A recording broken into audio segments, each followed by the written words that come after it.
আসসালামু আলাইকুম ওরহমতুল্লাহি ওয়াবারাকাতুহু। সম্মানিত ইউটিউব বন্ধুরা, আপনারা সবাই কেমন আছেন? আজ শুক্রবার হযরত শাহজালাল রহমতুল্লাহি দরগা জামে মসজিদে নামাজ আদায় করতে আসলাম। অনেক ভালো লাগলো।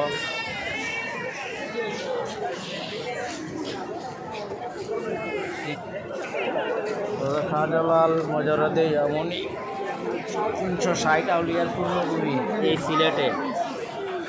ইনশাল্লাহ খুব ভালো লাগলো নামাজ আদায় করে। আপনারাও আসবেন, চেষ্টা করবেন যাতে বড় জামাত হলে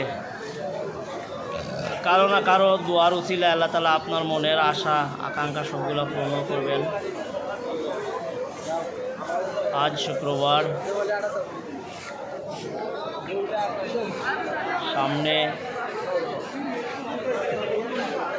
রবিউল আউয়াল মাস, আমাদের প্রিয় নবী হযরত মুহাম্মদ সাল্লাল্লাহু আলাইহি ওয়াসাল্লামের আগমনের মাস।